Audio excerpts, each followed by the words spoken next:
रात गहरी हो चुकी थी। बादलों से भरा आसमान चांद की रोशनी को निगल चुका था। समंदर शोर मचाता गजबनाक होता जा रहा था। जहाज सीमरीन गहरे पानियों में लरसता हुआ एक चट्टान से टकरा चुका था।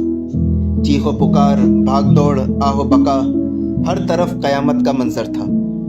प्रकाश तकरीबन 28 साला लंबे कद का सांवला नौजवान हाथ में एक बैग पकड़े दीवानावार लाइफ बोट्स की तरफ भाग रहा था। बैग में थोड़ा बहुत खाने का सामान, एक चाकू, पानी की बोतल और माचिस की डिब्बियां थी। वो जानता था कि ये चीजें जिंदगी बचा सकती हैं। एक लाइफ बोट जैसे तैसे पानी में डालकर वो उसमें कूद गया। अभी सांस बहाल ही हुई थी कि अचानक एक चीख ने सन्नाटे को चीर डाला। बचाओ, कोई है? प्लीज मुझे बचाओ। प्रकाश का दिल धक से रह गया। वो पलटा। लहरें एक लड़की को इधर उधर उछाल रही थी। वो दोनों हाथों से एक सेफ्टी ट्यूब को पकड़े हुए डूबने के करीब थी। उसकी आवाज में सचमुच मौत का खौफ था। प्रकाश ने चप्पू छोड़े और लाइफ बोट को उसकी सिमत में घुमाया। जब वो करीब पहुंचा तो लड़की की सांसें उखड़ रही थी। गीले बाल चेहरे से चिपके हुए थे और आंखों में बेबसी की रोशनी थी।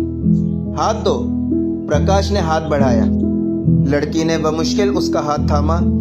प्रकाश ने पूरी ताकत लगाकर उसे कश्ती में खींच लिया। वो नीम बेहोश से गिर गई। प्रकाश ने फौरन अपनी शर्ट उतारकर उस पर डाल दी। पानी से भीगे जिस्म पर कपकपी तारी थी। कुछ लम्हों बाद लड़की की आंखें आहिस्ता आहिस्ता खुली। आपने मेरी जान बचाई, वो थरथर कांपते हुए बोली। प्रकाश हल्का सा मुस्कुराया। हाँ, अभी तो सिर्फ जान बचाई है, देखें आगे क्या होता है। मैं पायल हूं। लड़की ने अपना तारुफ करवाया। और मैं प्रकाश। खुशी हुई तुमसे मिलकर, लेकिन बेहतर होता अगर हम किसी बेहतर मौके पर मिलते। पायल ने जबरदस्ती एक कमजोर सी मुस्कुराहट दी, फिर नजरें झुका ली। कुछ लम्हे गुजरे। लहरें अब निस्बतन पुरसुकून हो गई थी। दोनों खामोशी से कश्ती में बैठे थे। पायल समंदर की गहराई को घूर रही थी, जैसे अपने अंदर की बेचैनी को छुपाना चाह रही हो। पानी है तुम्हारे पास? पायल ने हिचकिचाते हुए पूछा। प्रकाश ने बैग से पानी की बोतल निकाली और उसे थमा दी। सिर्फ एक ही है, आहिस्ता पीना। पायल ने 2 घूंट लिए, फिर रुकी। ये तुम भी पियो, हम दोनों को जिंदा रहना है। प्रकाश ने पानी वापस लिया और होले से कहा, तुम समझदार हो, ये काम आसान नहीं होगा, लेकिन हम कर लेंगे। अचानक पानी में हलचल हुई। कश्ती के नीचे से कोई भारी साया गुजरा। पायल ने चीख मारी और प्रकाश का बाजू मजबूती से पकड़ लिया। वो क्या था? प्रकाश फौरन अलर्ट हो गया।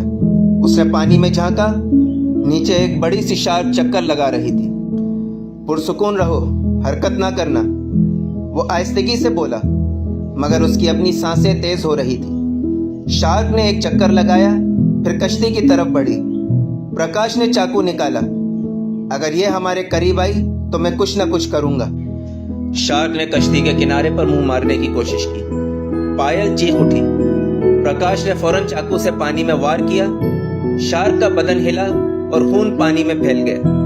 चंद लम्हों बाद मजीद शार्कें खून की बू पर आ गई और जख्मी शार्क पर ही टूट पड़ी। पायल का रंग जर्द पड़ गया। उसके हाथ कांपने लगे। हम मर जाते ना, उसने आहिस्ता से कहा। प्रकाश ने उसके कंधे पर हाथ रखा।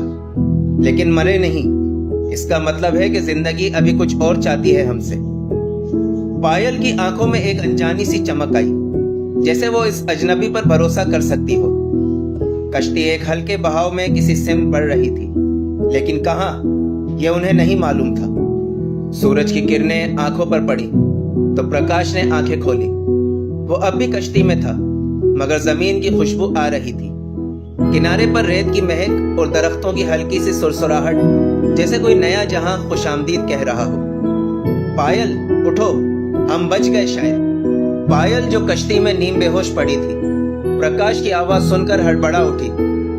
उसने चारों तरफ देखा। सब्ज दरख्त, नीले आसमान, सुनहरी रेत और बस ना कोई इंसान, ना कोई आबादी। क्या हम किसी जजीरे पर आ गए हैं? वो घबरा कर बोली। प्रकाश ने हल्की मुस्कुराहट के साथ कहा, कम से कम ये जमीन तो है जो हमें सहारा दे सकती है। आओ कश्ती से बाहर निकलते हैं। दोनों लड़खड़ाते हुए नीचे उतरे।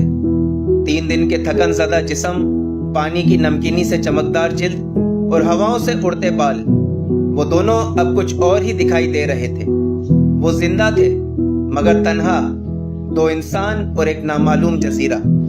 कुछ देर बाद जब वो कदरे संभल गए, प्रकाश ने बैग खोला।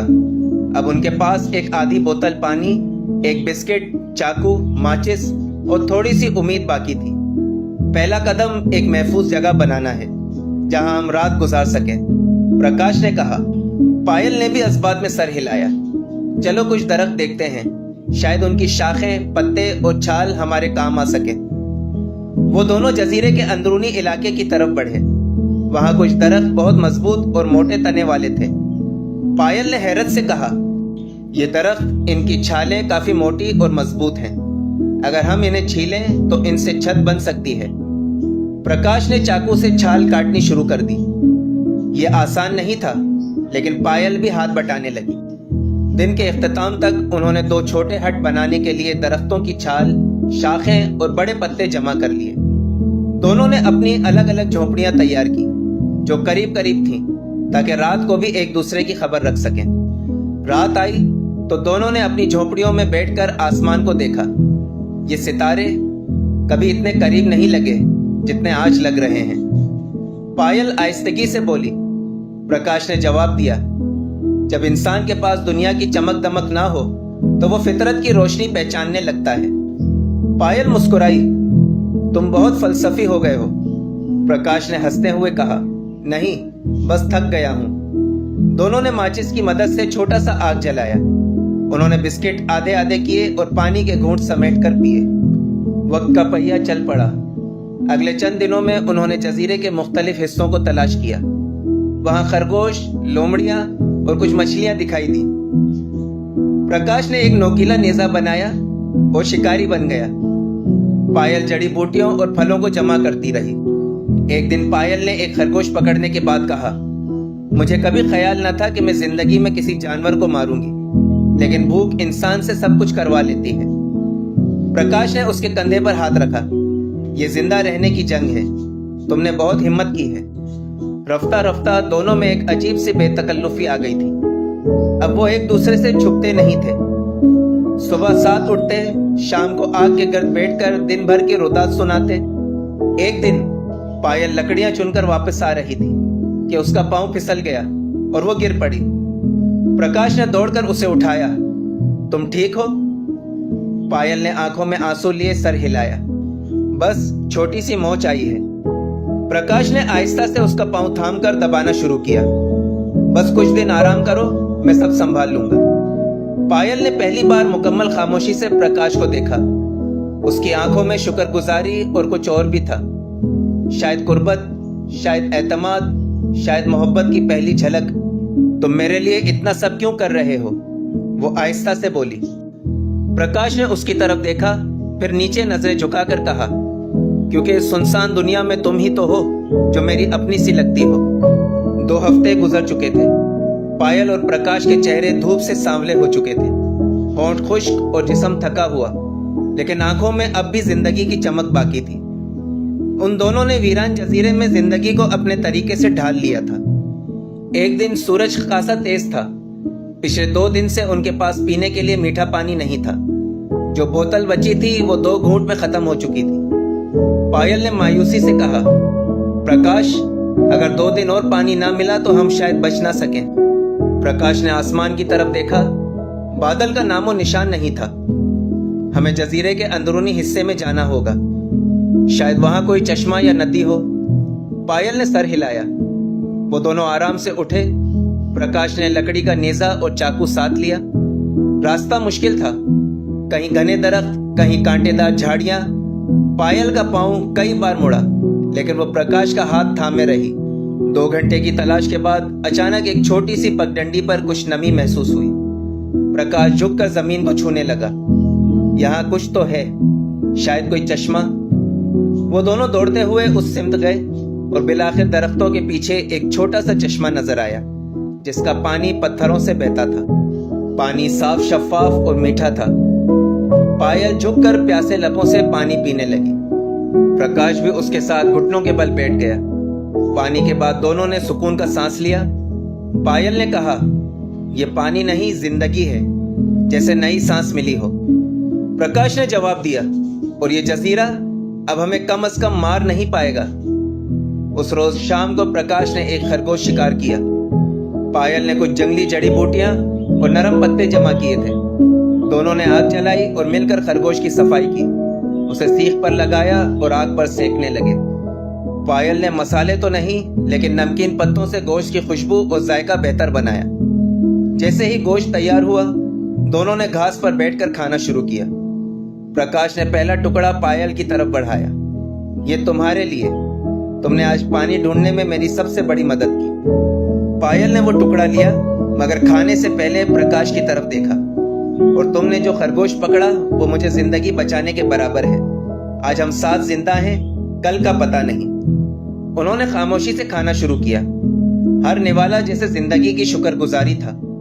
कभी पायल हंसती, कभी प्रकाश कुछ मजाक करता। कुछ देर के लिए ऐसा लगा जैसे ये वीरान जजीरा उन दोनों के लिए एक जन्नत बन गया हो। बेतकल्लुफी बढ़ती गई। रात को वो दोनों आग के गर्द बैठे थे।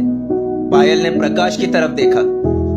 हम दोनों को अब शर्माने की जरूरत नहीं, ये दुनिया अब सिर्फ हमारी है।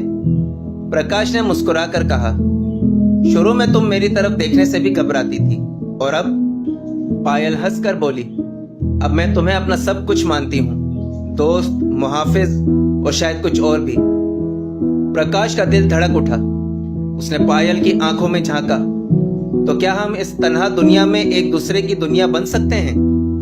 पायल ने आहिस्ता से उसका हाथ थाम लिया। शायद हम पहले ही बन चुके हैं, बस अब हमें ये मानना बाकी है। जजीरे पर वक्त एक अलग ही अंदाज में गुजरता था। दिन में सूरज की तपिश और रात में हवा की ठंडक। कभी खुशी, कभी थकन और कभी मुकम्मल खामोशी। लेकिन एक चीज थी जो हर दिन के साथ गहरी होती जा रही थी, पायल और प्रकाश का रिश्ता। 3 महीने गुजर चुके थे। वही 2 जोड़े जो वो जहाज से बचाकर लाए थे, अब रफूगरी के काबिल भी नहीं रहे थे। नमकीन पानी, सूरज और हवा ने कपड़ों को चटका दिया था। एक शाम प्रकाश ने पायल को आवाज दी, पायल ये देखो मेरी शर्ट की हालत। पायल ने देखा तो हंसी ना रोक पाई। ये तो बस धागों का जाल लग रहा है। प्रकाश ने भी हंसते हुए शर्ट उतारकर झाड़ी पर फेंक दी। अब क्या फायदा, रोज धोते हैं, रोज सुखाते हैं, फिर भी सड़ चुके हैं। पायल खामोश हुई। मेरे कपड़े भी बस चंद दिन के मेहमान हैं। दूसरे दिन उन्होंने फैसला किया कि दिन के वक्त वो सिर्फ जितना जिस्म ढांपना जरूरी हो उतना ही कपड़ा रखेंगे, बाकी बदन कुदरत के सुपर्द। रात को अगर ठंड हुई तो पत्ते और झाड़ियां उनका बिस्तर होंगी। पायल ने अपनी बिकनी संभाल कर रखी थी, अब वही उसका लिबास बन गई। प्रकाश अक्सर सिर्फ एक पत्तों की लुंगी बांध लेता था, या फिर मुकम्मल फितरी तरीके से रहता था, क्योंकि अब शर्म बाकी नहीं रही थी, सिर्फ उनसियत बाकी थी। एक दिन जब दोनों चश्मे के किनारे बैठे धूप सेंक रहे थे, प्रकाश ने पायल से पूछा, कभी लगता है हम वापस जाएंगे? पायल ने आहिस्ता जवाब दिया, पता नहीं, लेकिन अब डर नहीं लगता। अगर तुम हो तो मुझे कुछ नहीं चाहिए। प्रकाश ने मुस्कुराकर उसकी तरफ देखा। पहले तुम मुझसे नजरें चुरा लेती थी, अब मेरे करीब आकर बैठती हो। पायल शर्माई, लेकिन दूर नहीं गई। हाँ, क्योंकि अब मैं तुम्हें सिर्फ इंसान नहीं, अपना साथी समझती हूँ। वो दोनों एक दूसरे के कंधे से कंधा जोड़कर बैठ गए। हवा नरम थी, दरख्तों की सुरसराहट में जैसे कोई खामोश नगमा चल रहा हो। रात गहरी हो चुकी थी। हट में दोनों पास पास बैठे थे। हल्की बारिश हो रही थी, बाहर ठंड और अंदर एक दूसरे की कुर्बत। प्रकाश ने पायल के बालों को पीछे किया। तुम बारिश में भीगी हो। पायल ने नजरें झुकाकर कहा, बारिश ही नहीं, दिल भी भीग चुका है। प्रकाश ने उसका हाथ थामा और आहिस्ता से अपने सीने पर रखा। यह दिल अब सिर्फ तुम्हारे लिए धड़कता है। पायल खामोश रही। आहिस्ता आहिस्ता उसके चेहरे के करीब आई और आंखें बंद करके उसके होठों पर पहला लम्स छोड़ दिया। ये बोसा इस जजीरे पर उन दोनों की नई दुनिया की मोहर था। न कोई कानून, न कोई नजरों का खौफ, सिर्फ दिल, एहसास और लम्स। अगली सुबह वो एक साथ उठे, न लिबास की फिक्र, न दुनिया का ख्याल। पायल ने झुककर प्रकाश को पानी दिया। प्रकाश ने पायल के बालों में एक नरम सा फूल सजा दिया। जिंदगी अब सख्त नहीं लग रही थी, बल्कि मुकम्मल, क्योंकि वो एक दूसरे के लिए सब कुछ बन चुके थे। दोपहर की धूप नरम थी, दरख्तों की छांव में ठंडक सी थी। पायल नारियल के दरख्त के नीचे खामोश बैठी थी, सर झुका हुआ, चेहरा उदास। उसकी आंखें दूर उफक पर किसी नादीदा चीज को तकते तकते नम हो चुकी थी। प्रकाश ने उसे यूं खामोश देखा तो उसके पास आकर बैठ गया, सिर्फ एक पत्तों की पतली लुंगी बांधे हुए। धूप में तपती जिल्द पर पसीने के कतरे चमक रहे थे। पायल ने प्रकाश की तरफ नहीं देखा, बस आहिस्ता से बोली, आज मामा और डैड बहुत याद आ रहे हैं, पता नहीं वो कैसे होंगे। प्रकाश ने नरम लहजे में पूछा, तुमने उनके बारे में कभी बताया नहीं, वो कैसे लोग हैं? पायल की आवाज भीगी हुई थी। डैड सख्त मिजाज हैं, लेकिन अंदर से नरम दिल के। और मामा मेरी सबसे अच्छी दोस्त थी, हर बात उनसे कहती थी। पता नहीं जब उन्हें मेरे लापता होने की खबर मिली होगी तो उन पर क्या गुजरी होगी। उसने चेहरा दोनों घुटनों में छुपा लिया। प्रकाश खामोशी से थोड़ा और करीब हुआ, उसके कंधे पर अपना बाजू रखा। पायल, मैं तुम्हें वापस ले जाऊंगा, वादा करता हूँ। हम बच गए हैं, जिंदा हैं, ये मौजज़ा ही तो है। पायल ने सर उठाया, आंखें नम थी।